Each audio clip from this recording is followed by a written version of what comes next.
The courtroom was silent, except for the sharp click of camera shutters. Ethan Caldwell stood frozen, his suit wrinkled, his face pale.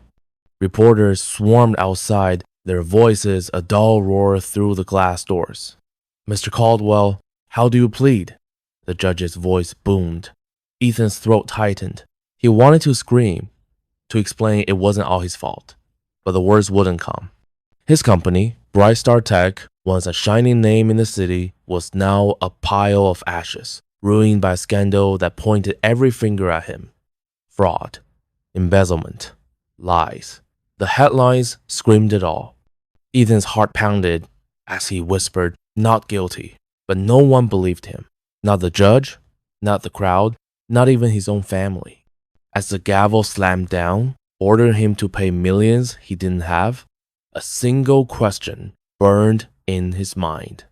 How did it all go so wrong? The story began 2 years earlier, when Ethan was on top of the world. Bright Star Tech was his dream, a company he built from a tiny garage into a tech giant. He was only 35, with slick hair, sharp suits, and a smile that won over investors. His office sparkled with glass walls and city views. Employees called him the visionary. His wife, Lila, and their daughter, Sophie, cheered him on at every award ceremony. Life was perfect, or so he thought, but cracks were forming. Ethan was so busy chasing success that he missed the warning signs. His business partner, Victor Kane, was always too smooth, always pushing risky deals. "Trust me, Ethan," Victor would say, his grin wide. "This is how we stay ahead." Ethan trusted him. Why wouldn't he? Victor was his best friend since college. They built Bright Star together. But Victor was hiding something dark. Late night meetings, secret bank accounts, fake reports. Victor was stealing millions, and Ethan's name was on every document. The first hint of trouble came during a board meeting. An accountant, nervous and sweating, pointed out irregular numbers. Ethan frowned, confused. "Check it again," he said, brushing it off. He was too focused on the next big product launch. But the accountant kept digging, and soon whispers of fraud spread. Investors panicked. Stocks crashed. By the time Ethan realized Victor was behind it, it was too late. Victor vanished, leaving Ethan to face the storm alone. The media tore him apart. Greedy CEO steals millions. The headline screamed. Friends stopped calling. Lila looked at him with cold eyes, and Sophie, only 10, asked, "Daddy, why is everyone mad at you?" Ethan had no answer. The company collapsed, and so did his life. The mansion, the cars, the savings, all gone. Lila took Sophie and left. "You're not the man I married," she said, slamming the door. Now, broke and alone, Ethan stood outside a small diner, staring at a help wanted sign. His hands shook as he pushed the door open. The smell of coffee and bacon hit him. A waitress, chewing gum, looked him up and down. "You here for the job?" she asked. Ethan nodded, his voice gone. He, the former CEO, was about to become a dishwasher. But as he stepped inside, someone in the diner recognized him. "Hey, isn't that the guy from the news?" a voice shouted. Ethan's heart stopped. Would this be his new life shame following him everywhere? The diner's fluorescent lights buzzed overhead as Ethan froze in the doorway. The voice that called him out, a gruff man in a trucker hat, stared at him like he was a ghost. "Yeah, it's him, the CEO who tanked Bright Star," the man said, loud enough for every head to turn. Forks clinked against plates. Whispers spread like wildfire. Ethan's face burned. He wanted to run, but his feet wouldn't move.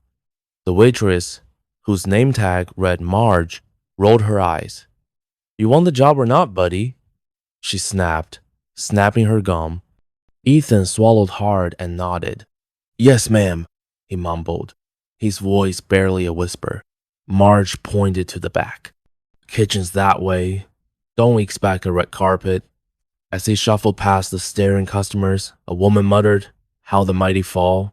Ethan's heart sank lower than he thought possible. The kitchen was a sweaty, chaotic mess. Pots clanged, grease sizzled, and the cook barked orders. Ethan's job was simple: scrub dishes, mop floors, take out trash. His hands, once used to signing million-dollar deals, now plunged into soapy water. The first day was brutal. His back ached, his fingers pruned, and the smell of old food clung to him. But worse than the work was the silence. No one in the kitchen talked to him. They all seen the news. To them, Ethan was a rich crook who got what he deserved. At home, things were much better. Ethan lived in a tiny, run-down apartment with peeling paint and a leaky sink. His only furniture was a mattress on the floor and a single chair. Every night, he stared at a photo of Sophie, her gap-toothed smile breaking his heart. He tried calling Lila, but she never answered. Once, Sophie picked up. "Daddy, when are you coming home?" she asked. Ethan choked back tears. "Soon, sweetheart." He lied. He didn't know if he'd ever fix this. But something strange happened in the diner. On his third day, a little girl spilled her milkshake, and Ethan, without thinking, knelt to clean it up. The girl, maybe 7, giggled and said, "You're nice." Her mom smiled at him, actually smiled. It was the first kind look he'd gotten in weeks. Later, Marge tossed him a rag and grunted, "Not bad, rookie." It wasn't much, but to Ethan, it felt like a lifeline. Still, trouble wasn't far. One night, a group of teenagers came in, laughing and pointing at him. "Yo, it's the fraud guy," one shouted, holding up his phone, recording. Ethan's stomach twisted. He ducked into the kitchen, but the cook, a burly man named Joe, saw it all. "Ignore him," Joe said, surprising Ethan. "Kids are jerks. Keep your head down, and they'll move on." Ethan nodded, but the shame burned. Then came a twist. Late one shift, Ethan found an envelope tucked under a plate. Inside was a note. "I know the truth about Bright Star. Meet me at the park tomorrow midnight." No name, no signature. Ethan's heart raced. Was this about Victor? Could someone know he wasn't guilty? He stuffed the note in his pocket, his mind spinning. Was this a chance to clear his name or a trap? As he locked up the diner, a shadow moved across the street, watching him. Ethan's breath caught. Who was out there? Ethan's hands shook as he clutched the note. Standing alone in the dark park at midnight. The streetlights flickered, casting long shadows across the empty swings and benches. The air was cold, biting through his thin jacket. He glanced around, his heart thumping so loud he swore it echoed. The note had said to come alone, but now, standing under a crooked oak tree, Ethan wondered if this was a mistake.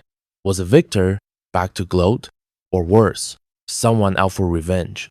He'd seen the hate online people calling him a thief, a liar, a man who ruined lives. What if one of them was here? A twig snapped behind him, and Ethan spun around, his breath catching. "Who's there?" he called, voice cracking. A figure stepped out of the shadows, and Ethan's world tilted. The day leading up to the meeting had been torture. At the diner, Ethan could barely focus. He dropped the plate, earning a sharp, "Pay attention," from Joe. Marge noticed his pale face and asked, "You sick or something?" Ethan mumbled an excuse, but his mind was on the note. He hadn't told anyone, not even Joe, who'd started to warm up to him. The cook had shared a coffee during a slow shift, saying, "You ain't as bad as they say, Caldwell." It was the closest thing to friendship Ethan had felt in months, but the note was a secret he couldn't share, not yet. Work dragged on. A customer left him a $5 tip with a note. "Keep going." It was small, but it made Ethan's chest ache with something like hope. Still, the whispers never stopped. A man in the booth muttered, "Can't believe they let him work here." Ethan pretended not to hear, but each word was a knife. By the end of his shift, he was exhausted, his hands raw from scrubbing. He wanted to collapse, but the note burned in his pocket. He had to know. At home, he paced his tiny apartment, the note in his hand. He thought of Sophie, her voice on the phone, so small and trusting. If this meeting could lead to the truth, maybe he could get her back. Maybe he could prove he wasn't the monster everyone thought. But doubt crept in. What if it was a trick? Victor had betrayed him once. Could this be another game? Ethan checked the clock. 11:30 p.m. No time to think. He grabbed his jacket and headed to the park. Now, in the dark, the figure stepped closer. It was a woman, her face half hidden by a hood. "Ethan Caldwell?" she whispered. He nodded, his mouth dry. She pulled out a folder, stuffed with papers. "I worked at Bright Star," she said, her voice low. "I know what Victor did. These prove you're innocent." Ethan's heart leaped, but before he could speak, headlights flashed. A car screeched to a stop, and two men jumped out, their faces hard. The woman gasped, "Run!" Ethan grabbed the folder, but one of the men lunged, a glint of metal in his hand. Ethan stumbled back, his pulse roaring. Was this the end? Ethan's legs burned as he sprinted through the park. The folder of papers clutched tight against his chest. Branches scratched his face, and his breath came in ragged gasps. Behind him, the men's footsteps pounded, their shouts slicing through the night. "Stop, Caldwell!" one yelled, his voice sharp with menace. Ethan didn't look back. The woman from the meeting had vanished into the darkness, her warning echoing in his mind. Run! He ducked behind a tree, hard hammering, as the men's flashlight beams swept the area. The folder felt heavy, like it held his entire future. If it really proved Victor's guilt, he could clear his name, but only if he survived the night. Earlier that day, Ethan had hidden the note in his apartment, too paranoid to carry it. He barely slept, replaying the woman's words. "I know what Victor did. At the diner, he'd been jumpy, dropping a tray of glasses and earning a scowl from Marge. But Joe, the cook, had surprised him again, clapping a hand on his shoulder. 'You're doing all right, man. Keep it up.' It was the first time Ethan felt like he belonged, even for a moment. Still, the meeting loomed over him. He hadn't told anyone, not even Joe, afraid of dragging others into his mess. By evening, he'd convinced himself the meeting was his only shot at redemption. Now, crouched in the park, Ethan's mind raced. Who were these men? Were they Victor's goons, sent to silence him? Or someone else, tied to the millions Victor stole? The flashlight beams moved closer, and Ethan bolted again, weaving through trees toward the park's edge. He stumbled onto a quiet street, his shoes slapping wet pavement. A diner patron, the trucker from his first day, stood outside a gas station, smoking. "You in trouble, Caldwell?" the man asked, eyeing him. Ethan hesitated, then nodded. The trucker jerked his head. "Get in my rig, now!" Ethan climbed into the truck's cab, shaking. The trucker, introducing himself as Ray, didn't ask questions. "Saw those guys tailing you," Ray said, starting the engine. "You don't look like a crook to me." Ethan clutched the folder tighter, unsure if he could trust Ray, but out of options. As the truck rumbled away, Ethan opened the folder. Inside were bank records, emails, and signatures. Victor's, not his. His heart soared. This could change everything. But then Ray's phone buzzed, and a text lit up the screen. "Did you get him?" Ethan's blood ran cold. Was Ray helping him or leading him into a trap?